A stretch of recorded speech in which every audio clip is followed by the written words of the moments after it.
একটি viral video আপনাদেরকে দেখায়। দেখুন, হাউ হাউ করে কেঁদে ভাসাচ্ছেন একজন মহিলা। জানেন এই মহিলাকে? ইনি আসলে পঞ্চায়েত প্রধান।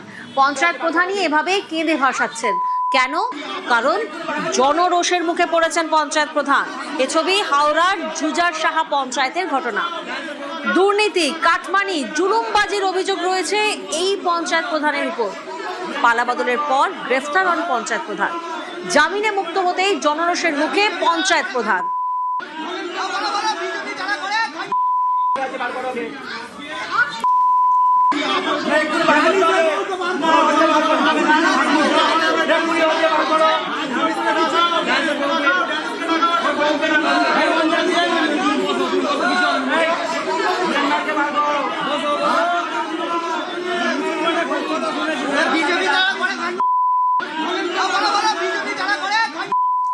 দেবাশিস প্রতিনিধি আমাদের সঙ্গে রয়েছেন। দেবাশিস, যে ছবি আমরা দেখছি, একেবারে জনরোষের মুখে পড়ে কান ধরছেন, হাউ হাউ করে কাঁদছেন। একাধিক অভিযোগ রয়েছে এই পঞ্চায়েত প্রধানের বিরুদ্ধে।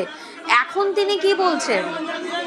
দেখো, এই যে চিত্র বা এই যে কান্না মন্দিরা গায়েন, যিনি কান্নাকাটি করছেন, কেঁদে ভাসাচ্ছেন, তার জন্য কত মানুষকে কাঁদতে হয়েছে কয়েক বছর, দীর্ঘ 10 থেকে 15 বছর, সেই ইয়াত্রা নেই। কিন্তু এই অভিযোগ কিন্তু আমাদের নয়, সরাসরি যারা সাধারণ মানুষজন তাদেরই দাবি যে তার জন্য কিন্তু বহু মানুষ কান্নাকাটি করেছে।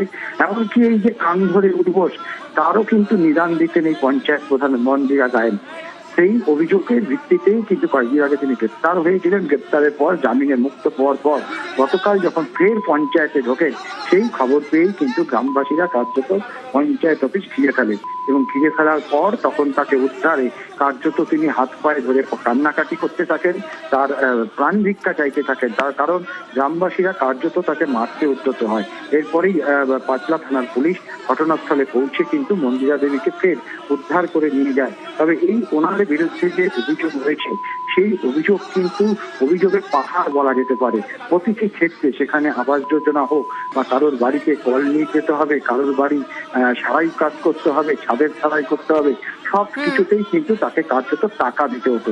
আর টাকা না দিলেই সেই কাজ বন্ধ।